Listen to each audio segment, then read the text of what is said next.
The Vakari responded exactly as Admiral Foster had predicted, with shocked disbelief followed by chaotic, uncoordinated aggression. Their weapon systems, while powerful, were designed for overwhelming primitive civilizations, not engaging with a technologically matched opponent. Captain Taylor's voice remained calm as she coordinated the fleet's response. Epsilon and Delta squadrons engage harvester vessels, Omega Squadron defensive positions around major population centers. From the bridge of the Artemis, she had a perfect view of Earth below and the scattered Vakari vessels now surrounded by human ships. The Artemis itself was positioned near the Vakari command ship, monitoring its every move. Nicole had trained for this moment for 7 years, spending countless hours in simulators studying alien technology and tactics. She knew the Vakari capabilities better than they knew themselves. Lieutenant Commander Grace Wilson led the Valkyrie squadron in the first offensive maneuver, her 12 ships, executing a perfect pincer movement that isolated 3 Vakari destroyers from their support vessels. Target their propulsion systems, she ordered. Remember, training. 3-second bursts. Then reposition. Grace had been a fighter pilot before joining Project Harbinger. Her squadron was comprised of the fastest, most maneuverable ships in the human fleet. They darted around the much larger Vakari vessels like dragonflies around elephants, too quick to target effectively. Her lead ship, the Valkyrie, primed dove toward the nearest destroyer, its phase cannons firing precise bursts at the alien's engine ports. The energy beams cut through the Vakari shields with surprising effectiveness, causing the massive ship to list to one side. The rest of her squadron followed suit, each targeting specific vulnerable points. The Vakari ships tried to return fire, but their weapons were designed to target large, slow objects, not the nimble human vessels that seemed to anticipate their every move. On the Artemis, Nicole received status reports from all squadrons. The battle was proceeding according to plan. Epsilon Squadron had disabled 2 harvester vessels, preventing them from continuing their resource extraction. Delta Squadron had surrounded the largest Vakari ship, neutralizing its main weapons array. And Omega Squadron had established a protective perimeter around Earth, intercepting any Vakari vessels that attempted to approach the planet. Tactical status. Lieutenant Sofia Rodriguez, Nicole asked. The tactical officer studied her displays. Vakari fleet at 60% combat effectiveness. Captain 7 vessels disabled, 5 showing significant damage, remainder attempting to regroup near lunar orbit. Casualties: 2 fighters damaged, crew ejected and recovered. No fatalities. Nicole nodded, satisfied. Human lives were the priority. Admiral Foster had been clear about that. The mission was not about destruction, but demonstration, showing the Vakari that humanity could not be dismissed or exploited. But she had also been authorized to use whatever force necessary to protect Earth and its people. The battle quickly spread across Earth's orbit and beyond. Vakari reinforcements arrived from their staging area near Mars, but they emerged into carefully planned killing zones where human vessels waited in ambush. Commander Kimberly Park led the ambush force. Her 20 ships had been hiding in Mars orbit, using the planet's magnetic field to mask their presence. When the Vakari reinforcements arrived, they found themselves caught in a devastating crossfire. Target their communications arrays first, Commander Park ordered, then weapons. We want them disabled, not destroyed. Her ships moved with precision, surrounding the newcomers before they could orient themselves. The surprise was complete. The Vakari reinforcements had expected to join their main fleet, not face a prepared enemy force. Meanwhile, near Earth, Admiral Foster coordinated the overall battle from her command ship, the Defender. The experienced naval officer had planned this operation down to the smallest detail, anticipating the Vakari responses and preparing countermeasures for each possible scenario. Admiral, the Vakari command ship is attempting to break formation, her executive officer reported. It's heading for the lunar far side, let them go. Foster replied, they won't get far. Lieutenant Commander Wilson is waiting for them. True to her prediction, the Vakari flagship soon found itself face to face with Grace Wilson's Valkyrie squadron. The human ships had circled behind Earth's moon, using its mass to hide their approach.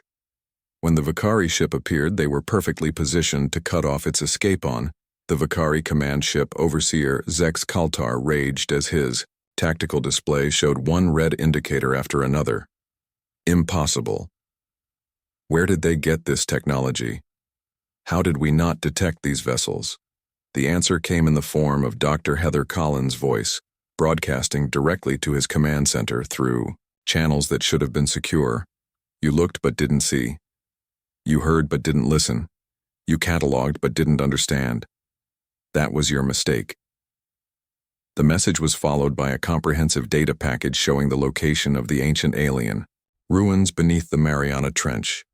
The artifacts found there, the technology humanity had reverse-engineered, and most damning of all, the complete schematics of Vakari vessels, including shield frequencies, weapon capabilities, and structural vulnerabilities. Zex Kaltar stared at the information in disbelief, his scales changing from their normal iridescent blue to a pale yellow, signifying extreme shock. The humans had not developed this technology on their own. They had found it, the remains of the precursors, a civilization that had vanished from the galaxy tens of thousands of years ago. His tactical officer interrupted his thoughts. Overseer, the human vessels are targeting our main power core. Their weapons are penetrating our shields. How Zex Kaltar demanded our shield frequencies are automatically randomized. The officer hesitated.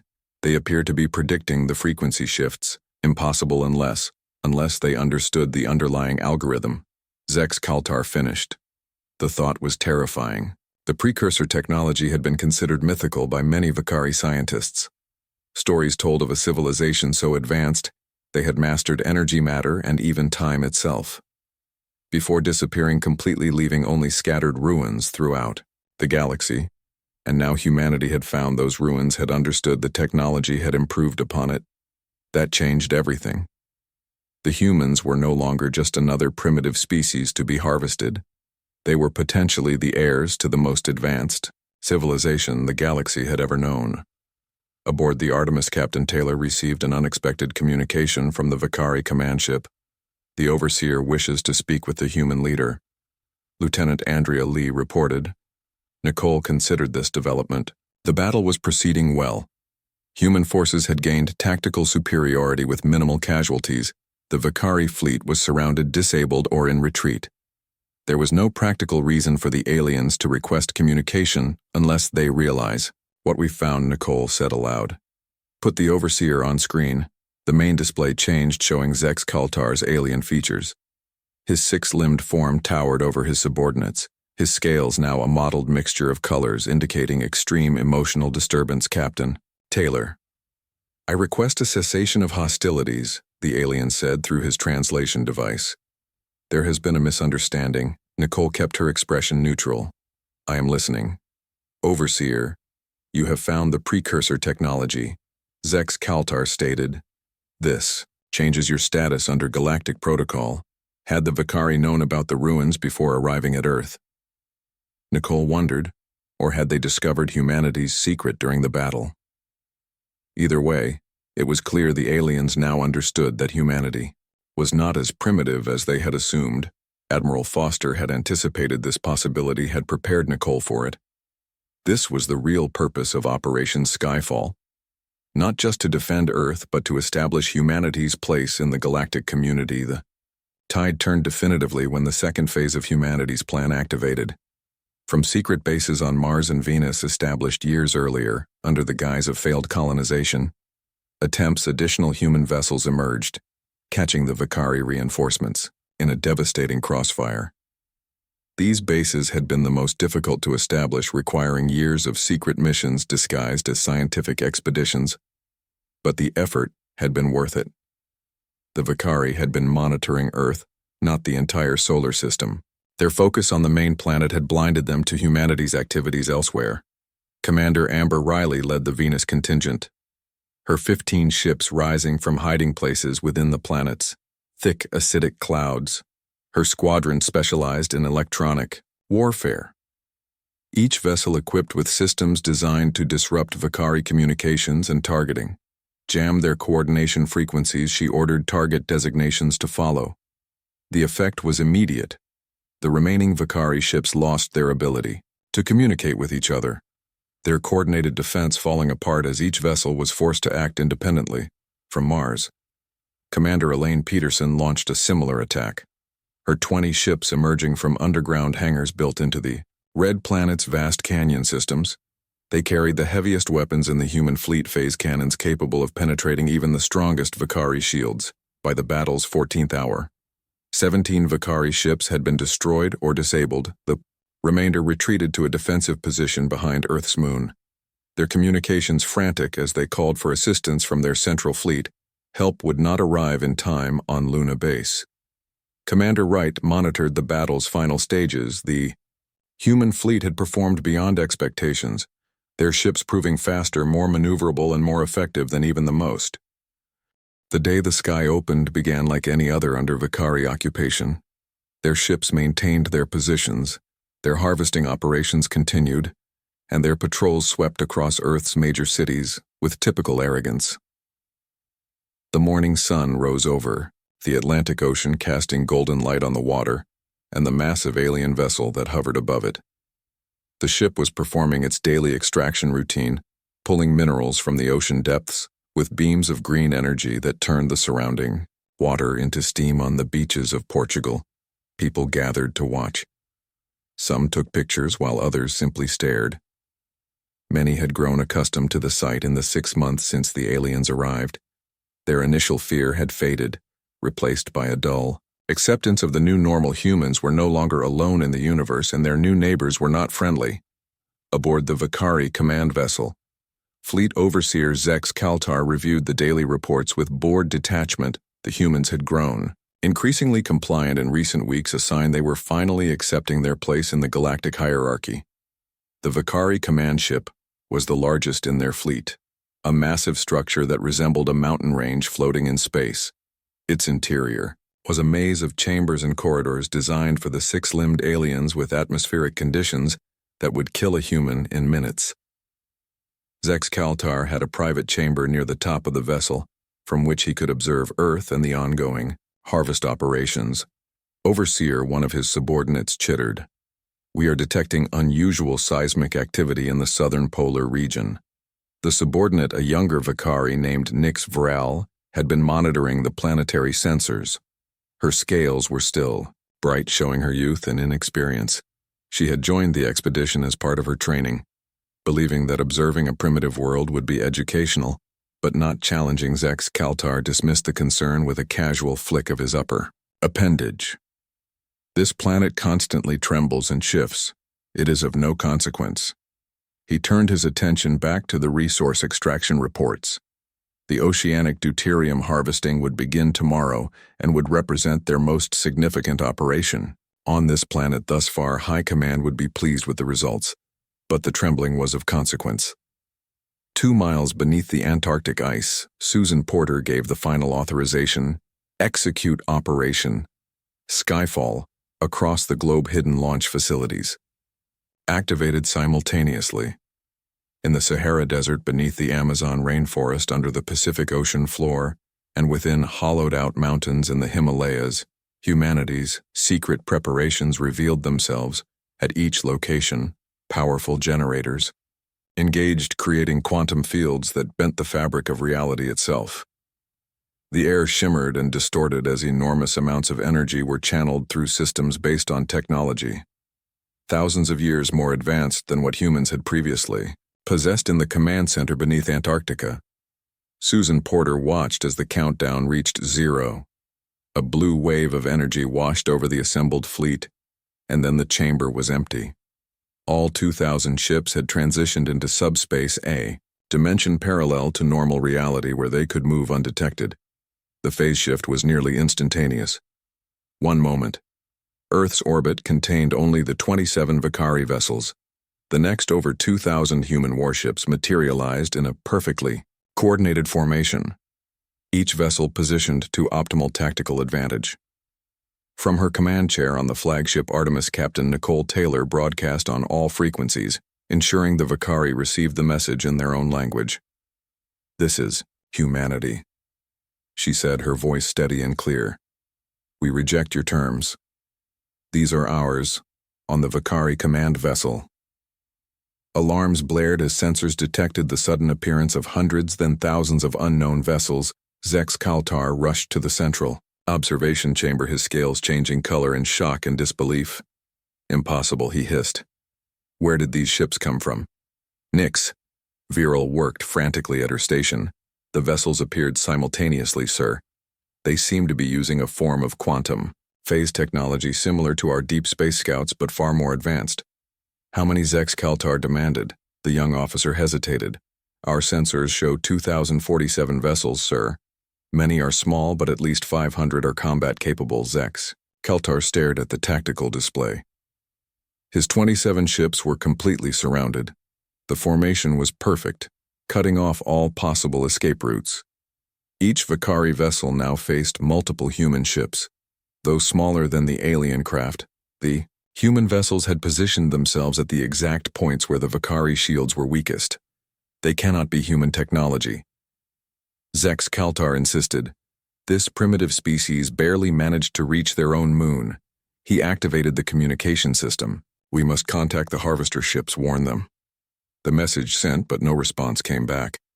On the display he watched as a squadron of sleek blue human vessels surrounded a Vakari harvester. Their weapons fired in perfect synchronization, beams of white energy that cut through the harvester's shields like they were not there. The alien ship listed to one side, damaged but still operational, on the observation deck of Luna Base. Commander Allison Wright watched as humanity's fleet revealed itself. The expression on her face wasn't one of triumph, but of grim determination. This wasn't a victory, not yet. This was merely the opening move in humanity's bid for respect among the stars, Commander. We have an incoming transmission from the Artemis Lieutenant, Kate Summers reported. Put it through, Allison ordered. Captain Nicole Taylor's face appeared on the screen. Her dark hair was pulled back in a tight bun, her expression serious. Commander Wright. Operation Skyfall is underway. All ships have successfully transitioned and are in position. The Vakari are surrounded. Good work. Captain Allison replied. What is their response so far? Confusion mostly. Nicole said, they seem genuinely shocked by our appearance. Their communications are chaotic and uncoordinated. We are monitoring all channels. Have they attempted to engage? One harvester fired on the Valkyrie squadron. Nicole reported Lieutenant Commander Wilson disabled its weapon systems with minimal damage to the vessel. No casualties reported. Excellent. Allison said, maintain position and continue monitoring. Follow the engagement protocols Admiral Foster established. No unnecessary destruction. Understood. Nicole responded, Artemis out. The screen went dark, leaving Allison to her thoughts. For 30 years humanity had prepared for this moment. Their secret fleet, hidden from both their own people and the watching stars, had finally revealed itself. The gamble had been enormous. If the Vakari had discovered the project earlier, everything would have been lost. Now across Earth, people looked up in wonder as new stars seemed to appear in the daylight sky. The human ships became visible as they activated their engines, moving into attack formation. Smaller than the Vakari vessels they were, nonetheless clearly artificial and clearly of Earth origin. Many bore the flags and symbols of Earth nations alongside the unified Project Harbinger emblem. In cities around the world, crowds gathered in streets and parks pointing at the sky as news spread through social media and emergency broadcasts. After months of helplessness, humanity was fighting back on the Vakari command ship. Zex Kaltar struggled to regain control of the situation. His subordinates awaited orders, but he had no contingency plan for this scenario. The humans were supposed to be primitive, barely capable of interplanetary travel. Yet here they were with technology that matched or exceeded Vakari capabilities. Signal all vessels, he finally commanded. Raise shields and prepare defensive formations. But it was too late. The human fleet had already begun its carefully coordinated attack. Each Vakari ship faced multiple opponents attacking from different angles, targeting specific systems. The humans knew exactly where to strike, demonstrating an impossible familiarity with Vakari technology. How do they know our shield configurations? Nix Vral asked, her voice trembling. Our technology should be completely foreign to them, Zex. Kaltar had no answer. The implications disturbed him more than the attack itself. The humans should not know these things, should not have ships that could appear from nowhere, should not be able to penetrate Vakari shields. The only explanation was that they had encountered advanced technology. From elsewhere, he activated the emergency transmitter, sending a distress signal to the nearest Vakari outpost. But even traveling at maximum speed, reinforcements would take days to arrive. His fleet would have to survive until then. Aboard the Artemis, Captain Nicole Taylor coordinated the human assault. Her bridge crew worked with practiced efficiency, each person focused on their assigned task. The ship hummed with energy, its hybrid human-alien engines providing more power than any Earth vessel had ever possessed. Before tactical display on main screen, she ordered. The view screen showed the positions of all ships, both human and Vakari. The human vessels moved in complex patterns designed to confuse and isolate their opponents. Small fighter craft darted between the larger vessels, targeting communications arrays and weapon emplacements. Lieutenant Andrea Lee monitored the communications channels. The Vakari are sending distress signals. Captain, she reported long-range transmissions directed toward the Centauri sector as expected, Nicole said. We have 48 hours before potential reinforcements could arrive. Plenty of time to achieve our objectives. She opened a channel to all human vessels. Phase 2. Begin. Across the battlefield, human ships adjusted their positions. Some moved to disable the remaining harvesters. Others established a defensive perimeter around Earth, Moon, and the orbital stations. A third group. 3 days after the initial engagement, Overseer Zex Kaltar stood in the United Nations Assembly Hall in New York, his posture communicating defeat even to humans unfamiliar with Vakari body language. The massive alien towered over the human representatives. His 6 limbs were held close to his body, a position that the human xenobiologists had identified as defensive. His scales had dulled from their usual iridescent shimmer to a flat grayish blue, indicating stress or submission. Across from him sat President Carolyn Bennett, Admiral Diane Foster, and Susan Porter, Humanities negotiating team. The president, a tall woman with silver hair and a commanding presence, had been briefed about Project Harbinger only hours before the fleet revealed itself. Like most world leaders, she had been kept in the dark about the 30-year secret project for security reasons. Her initial anger at being excluded from such a momentous decision had quickly given way to grudging admiration for the project's success. Your terms are acceptable. Zex Kaltar chittered the translation device, failing to fully mask his humiliation. The treaty was straightforward. The Vakari would recognize Earth and the Sol system as sovereign human territory. They would provide reparations for resources already harvested. They would share specific technologies as designated by the Human Council. And most importantly, they would register humanity as a Level 7 civilization in the Galactic Registry, a designation that afforded significant protections and rights as Zex Kaltar pressed his appendage to the treaty scanner, finalizing the agreement. Susan leaned toward Admiral Foster. "This isn't the end," she whispered. "It's barely the beginning." Foster nodded.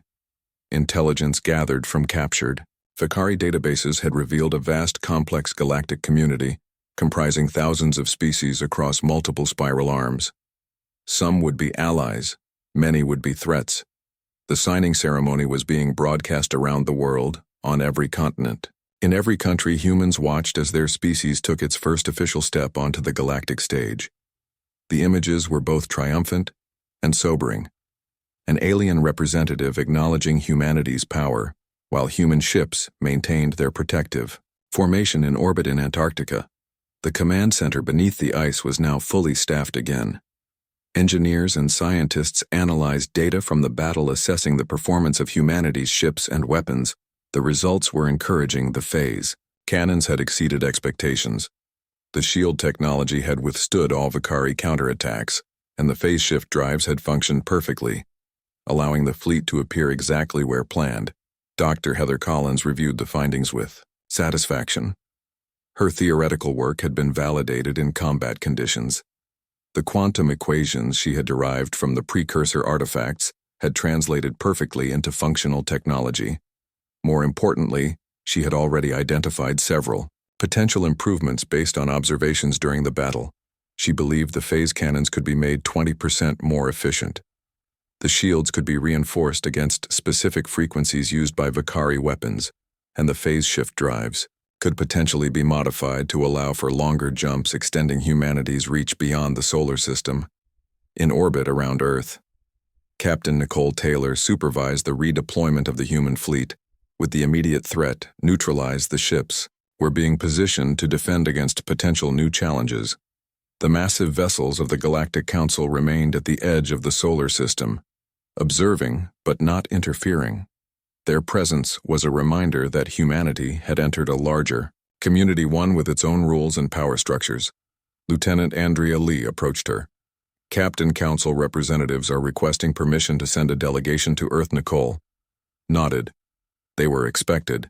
The Galactic Council would want to evaluate this new spacefaring species, especially one that had demonstrated mastery of precursor technology, inform Admiral Foster and Director Porter.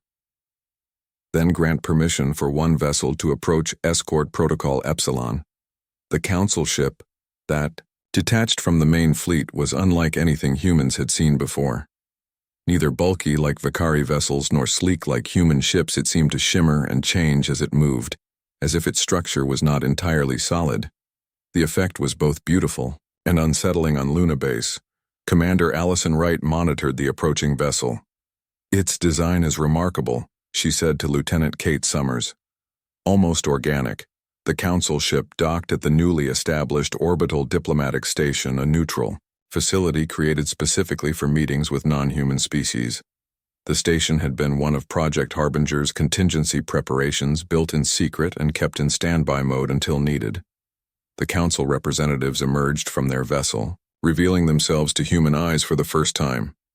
They were vaguely humanoid, but with significant differences. Their skin had a translucent quality that seemed to glow from within. Their limbs were longer and more flexible than human appendages, and their eyes, large and multifaceted, suggested perception beyond the human visual spectrum. President Bennett, along with Susan Porter and Admiral Foster, greeted the visitors in the station's conference chamber.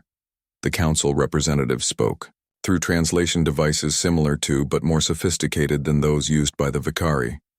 "We have observed your confrontation with the Vicari harvesting fleet," the lead representative said, its voice melodious despite the artificial translation. "Your species has demonstrated unexpected capabilities." President Bennett maintained a diplomatic smile. "We defended our home as any species would."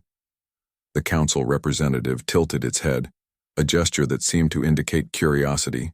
"You utilized precursor technology, modified and improved upon it. This is unusual. Most species cannot comprehend precursor artifacts, let alone adapt them." Susan Porter stepped forward. "The ruins were discovered beneath our oceans 30 years ago. We studied them, learned from them, built upon that knowledge, and kept your discoveries secret," the representative noted. "Even from your own people, it was necessary." Susan replied, "We needed to be certain of our capabilities before revealing ourselves." The Council representative turned its multifaceted eyes toward her. "You understand the implications? The precursors were the most advanced civilization known to have existed in our galaxy. Their disappearance 50,000 years ago remains unexplained. Their technology exceeds even that of the Council in many respects." Susan nodded. "We have only begun to understand what we found. The ruins contain information beyond our current comprehension. We are learning slowly, carefully." The meeting continued for hours. The Council representatives explained the galactic political situation. The existence of numerous spacefaring species organized into various alliances and confederations. The complex treaties and agreements that governed interstellar relations. The technological hierarchy that determined a species' status and rights. By the time the meeting concluded, humanity had been officially recognized as a Level 7 civilization, a remarkably high designation for a species new to interstellar community. This classification acknowledged humanity's demonstration of advanced technology, particularly phase shift drives and phase cannons. It also afforded Earth protection under Council treaties, preventing further harvesting attempts by species like the Vicari. That evening, as the Vicari delegation departed Earth's atmosphere under heavy escort, Allison Wright joined Captain Taylor on the observation deck of the Artemis. "Did we do the right thing?" Allison asked, watching the stars. revealing ourselves this way. Nicole's expression was thoughtful as she considered the question. We didn't have a choice. Staying hidden wasn't an option anymore. She gestured toward the view screen where Earth rotated serenely below them. Besides, we've learned the most important lesson of all in this galaxy. Respect isn't given. It's earned. The two officers stood in silence, watching as the Vakari ships disappeared into the darkness of space. The battle had been won, but both women knew this was just the beginning. Earth was now known to the galaxy. Its location, its resources, its technology all had been revealed. There was no going back to the simplicity of isolation. In the coming weeks, humanity would begin the process of establishing diplomatic relations with other galactic civilizations. Exploration vessels, already under construction, would soon venture beyond the boundaries of the Sol system. The universe had changed forever. Humanity had announced its presence not with a whimper, but with a demonstration of force that would echo across the stars. The message was clear. Underestimate us at your peril. As the first ambassadorial ships prepared for departure to the Galactic Council, Michelle Barnes, now appointed as Earth's first interstellar diplomat, stood before the United Nations and delivered the speech that would define humanity's new era. Yesterday we were alone. Today we stand among the stars. Tomorrow we shape the galaxy. Her words were broadcast to every corner of Earth, translated into hundreds of languages. The response was overwhelming. People cheered in cities around the world. Crowds gathered to watch as human ships patrolled the skies once dominated by alien vessels. Children pointed excitedly at the contrails of atmospheric fighters practicing formation flights. In Antarctica, Susan Porter stood at the entrance to the vast underground hangar, now emptied of the fleet that had been her life's work. For 30 years, she had carried the weight of humanity's secret defense. The responsibility had been enormous. The sacrifices, countless now. As she watched new ships being constructed to replace those damaged in the battle, she felt a sense of. Deep beneath the Antarctic ice sheet, Susan Porter moved through the cavernous chamber known as the nest. Around her, engineers and technicians prepared the fruits of their 3-decade labor. 2,000 warships constructed with hybridized human and alien technology. The chamber stretched for miles in every direction, carved from the ancient ice and reinforced with materials developed specifically for this purpose. The temperature was kept precisely at 4 degrees Celsius, warm enough for the workers but cold enough to maintain the structural integrity of the ice ceiling above. Susan had dedicated her life to this project. Since the discovery of the alien ruins in the Mariana Trench, she had worked tirelessly, first to understand the technology, then to adapt it, and finally to build humanity's secret defense fleet. Now at 70 years old, she was about to see her life's work put into action. Final systems check complete on the Valkyrie squadron, reported Chief Engineer Olivia Martinez, her dark eyes gleaming with pride. All 250 ships showing green across the board. Olivia had joined the project fresh out of MIT 20 years ago. Now she was one of the most knowledgeable humans alive when it came to alien propulsion systems. Her team had taken the ancient engines found in the ruins and improved upon them, making them more efficient and powerful than the originals. Susan nodded, running her hand along the sleek hull of the nearest vessel. Unlike the bulky, ostentatious ships of the Vakari, human warships were elegant and compact, designed for speed and stealth rather than intimidation. The ship beneath her palm was the Artemis, the flagship of the fleet. Its black hull absorbed light rather than reflecting it, making it nearly invisible to the naked eye. Its lines were smooth and purposeful, without the decorative elements that marked Vakari vessels and the phase shift generators. Susan asked operational on all vessels. Confirmed. Dr. Heather Collins, the quantum physicist, whose breakthrough had made this moment possible. Once activated, the entire fleet will transition simultaneously. Heather had been only 25 when she solved the quantum equations that allowed for the phase shift technology. The young physicist had seen patterns in the alien mathematics that everyone else had missed, creating a bridge between human understanding and alien science. Her work had accelerated the project by decades. The phase shift technology derived from artifacts found in the ancient ruins would allow humanity's fleet to emerge from subspace directly into tactical positions. The Vakari wouldn't see them coming until it was too late. Susan made her way toward the command center, a spherical chamber suspended in the middle of the cavern. From this position, she could see the entire fleet arranged in launch formation. The sight still took her breath away after all these years. 2,000 ships, each representing countless hours of work, sacrifice, and hope, in a secure chamber adjacent to the hangar. Navy Admiral Diane Foster briefed the fleet commanders. Holographic displays showed the positions of all 27 Vakari vessels currently in Earth's orbit. Admiral Foster had come to the project 10 years ago, bringing with her the tactical expertise needed to transform the technological marvel into a fighting force. She had personally overseen the training of every ship captain, ensuring they understood both the capabilities and limitations of their vessels. "Remember," Admiral Foster said, her voice steady despite the gravity of the moment. "This is not about vengeance. This is about establishing humanity as a species that cannot be dismissed or exploited." The assembled officers nodded, their faces serious. They had all witnessed the Vakari harvesting operations, had seen the environmental damage caused by the aliens. Resource extraction methods, had watched helplessly as humans were taken for study.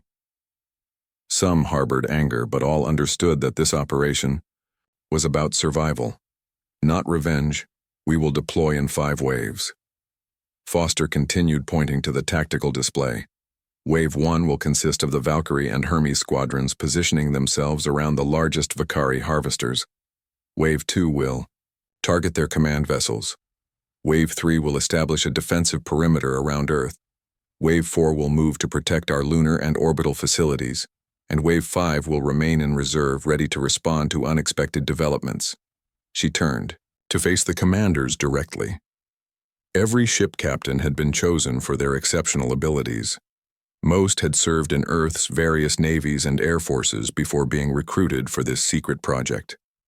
All had trained on simulators for years, preparing for this moment. "You have all memorized your tactical assignments," Admiral Foster said.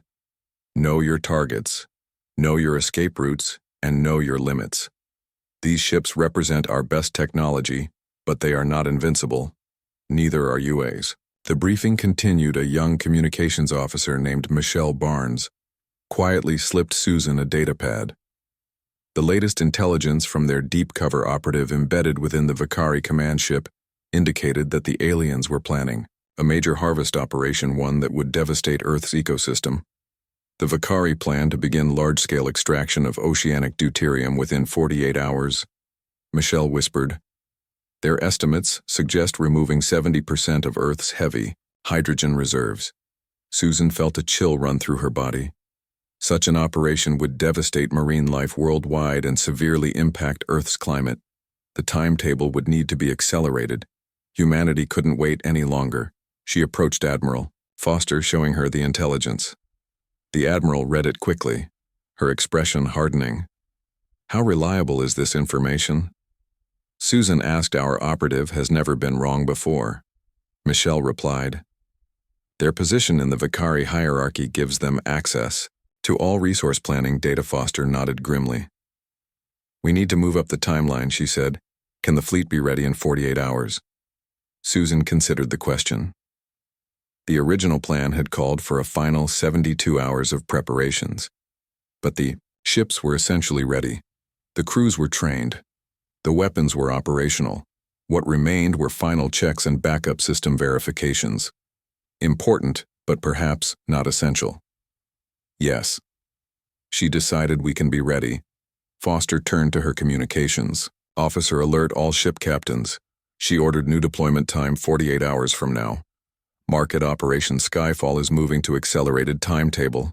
The command center erupted into controlled activity as officers relayed new orders and technicians adjusted launch schedules. Susan watched it all with a mixture of pride and apprehension. 30 years of work coming to fruition sooner than expected. She made her way to a private communication booth to contact Commander Wright on Luna Base. The commander needed to know about the change in plans. As Susan waited for the secure connection, she looked out through the transparent wall at the vast cavern beyond. The sight was breathtaking. Row upon row of warships extended into the distance. Each vessel represented a different aspect of humanity's ingenuity. The fastest ships painted in blue streaks were designed for reconnaissance and rapid response. The heavier vessels marked with red symbols carried the most powerful weapons. The green, striped ships specialized in electronic warfare and countermeasures. Interspersed among them were the support vessels carriers that would deploy smaller fighters, medical ships equipped with advanced healing technology, and supply ships carrying enough resources to sustain the fleet for months if necessary. The connection to Luna Base established, and Susan quickly informed Allison of the changed timetable. The commander took the news calmly, as Susan had expected. She would accelerate the evacuation of non-essential personnel and prepare the base for its role as a decoy. After ending the communication, Susan made her way to her private quarters. She had one more task to complete before the launch: writing by hand on actual paper, a rarity. In this digital age, she composed a letter to be delivered to the United Nations Secretary General, immediately after the fleet revealed itself. In it, she explained everything: the discovery in the Mariana Trench, the decision to keep it secret, the formation of Project Harbinger, the construction of the fleet, and most importantly, the reason for all of it: humanity's survival in a universe that had suddenly become much more dangerous than anyone had imagined. Susan sealed the letter and handed it to Michelle for safekeeping. Then she returned to the command center where Admiral Foster was reviewing the final deployment plans. "How are the crews handling the accelerated timetable?" Susan asked. "As well as can be expected," Foster replied. "Urshaundi, captains understand the necessity. Few humans could sleep knowing what the Vicari planned to do to our oceans." Susan nodded. Most of the people in the facility had families on the surface. Their motivation went beyond abstract concepts like species, survival. They were fighting for their loved ones, their homes, their way of life. Dr. Collins approached them, her tablet displaying the latest calculations for the phase shift. "The math is solid," she reported. "We can transition all 2,000 ships simultaneously with a variance of less than 0.003 seconds. That variance could make all the difference." Susan thought the element of surprise was their greatest advantage. If even a few ships appeared before the others, the Vicari might have time to react, but Heather had never failed them before. Susan trusted her completely. The young physicist had an intuitive understanding of the alien technology that surpassed even the most experienced engineers on the project. As the hours passed, Susan watched the preparations accelerate. Crew members boarded their vessels. Final supplies were loaded, weapon systems were armed, and one by one the ships reported ready status. Commander Allison Wright stood at the observation deck of Luna Base. Her weathered face reflected the harsh realities of humanity's current predicament. 6 months had passed since the Vicari arrived in their impossibly large vessel's positioning, themselves in orbit around Earth with casual indifference toward humanity's existence. The massive alien ships blocked out the stars like dark mountains floating in space. Their hulls shimmered with strange lights that pulsed in patterns no human could understand. Each vessel was the size of a small city, dwarfing even the largest human space stations. They scanned the Atlantic seabed again. Lieutenant Kate Summers reported, her fingers dancing across the holographic interface. "Third time this week." The blue glow from the control panel highlighted the dark circles under Kate's eyes. None of the Luna Base staff had slept well since the aliens arrived. Every day brought new worries about what the visitors might do next. Allison nodded silently. The Vicari hadn't bothered with formal introductions or diplomatic protocols when they arrived. They simply began their work extracting rare minerals from Earth's oceans, establishing research outposts in remote locations, and occasionally abducting humans for what they called cataloging purposes. When Earth's united military forces attempted to negotiate the Vicari ambassador, a towering 6-limbed being with iridescent scales had merely laughed. The sound still haunted Allison's dreams, a chittering noise that somehow conveyed both amusement and contempt. "Your species is young," the creature had said through its translation device. "Barely worth noting in the galactic registry. We will take what we need, and you will adapt. Or not. It matters little to us." The memory made Allison's hands clench into fists. She had been a decorated Navy officer before transferring to Space Command, She was not accustomed to feeling helpless, yet here she stood watching aliens plunder her home planet. While Earth, governments argued about how to respond. Patricia, bring up the harvesting footage from yesterday. Allison called to her intelligence officer. The main screen flickered, showing a Vakari extraction vessel hovering over the Pacific Ocean. A beam of pulsing, green light extended from its underside into the water. Within minutes, the surrounding sea began to boil and change color as minerals were forcibly separated from the seawater and drawn upward. The readings show they're taking primarily rhenium, molybdenum, and other rare earth elements, Patricia explained. These are the same elements we use in our advanced electronics and quantum computers, but in quantities that would take us centuries to mine, Allison added. What the Vakari didn't know was that humanity had been preparing for this moment since the discovery of alien ruins beneath the Mariana Trench. 30 years ago, Project Harbinger had remained humanity's best kept secret, a massive underground facility beneath Antarctica, where Director Susan Porter had overseen the reverse engineering of alien technology. Allison had visited the facility only once 5 years ago. The scale of the operation had taken her breath away.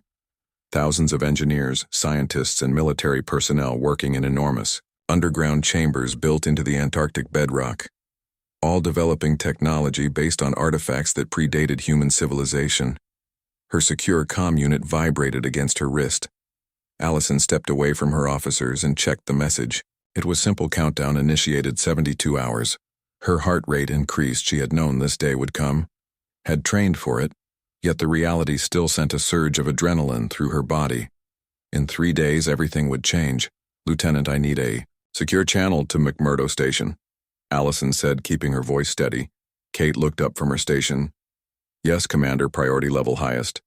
As Kate established the connection, Allison watched another Vakari harvester descend toward Earth's oceans, its massive shadow sliding over the blue surface like an approaching storm cloud. On the main display, the camera zoomed in on one of the larger Vakari ships. A section of its hull had opened, revealing what appeared to be weapon emplacements. The aliens had not used their weapons yet, but the implied threat was clear. Resist and face consequences, Commander. We have a situation. Patricia called, her voice tight with tension. Sensors show 5 more Vakari ships entering lunar orbit. They seem to be scanning our base directly. Allison frowned. This was new behavior. The aliens had largely ignored the human lunar presence until now. Why the sudden interest? The timing was too coincidental. Secure channel established. Kate announced. Director Porter appeared on Allison's private screen. Her silver hair pulled back in its usual severe bun, her eyes sharp, despite her 70 years. They know, Allison said without preamble. The Vakari are scanning Luna base. Susan. Porter nodded. We expected this. They likely detected the quantum fluctuations from our last test. The phase generators leave a signature if you know what to look for. Will it compromise the operation, no? Porter replied. The real work is elsewhere. The lunar facility was always meant to be found, eventually a distraction. What about the personnel? Allison asked. Evacuation protocols are already in motion. Porter said. All non-essential staff will be relocated within 24 hours under the guise of a scheduled crew rotation. You, however, must remain. Your presence there maintains the illusion. Allison understood. She was bait, keeping the Vakari focused on Luna base, while the real operation unfolded in Antarctica. She accepted this role without complaint. Status of the fleet? Porter asked. Ready, Allison confirmed. All vessels report operational status at 97% or higher. Crews are standing by for final deployment orders. And the new weapon systems, testing at 100% efficiency. The phase cannons exceed all performance metrics. Porter allowed herself a small smile, the only break in her professional demeanor. Good. The Vakari believe us to be primitive, barely worth noting. Yet they will soon discover their error. They laugh at us now, Commander, but their laughter will turn to fear. The communication ended, leaving Allison alone with her thoughts. She returned to the observation deck. Luna Base was the largest off-world human settlement, a point of pride for Earth. Yet compared to even the smallest Vakari vessel, it seemed fragile and insignificant. The contrast would not last much longer. 3 days remained until humanity's hidden fleet would reveal itself. 3 days until the Vicari discovered that the helpless species they had been exploiting had teeth. Commander, should we run additional scans on the approaching Vicari vessels? Kate asked. Yes, Allison replied. But maintain passive sensors only. No need to appear too interested. Let them think we are frightened prey. She watched as the alien ships moved into position, surrounding Luna Base like wolves circling a wounded animal. The Vicari thought they were the hunters. They would soon learn they were wrong. In her mind, Allison began the countdown. 70. 2 hours until everything changed. 70. 2 hours until... The sky opened.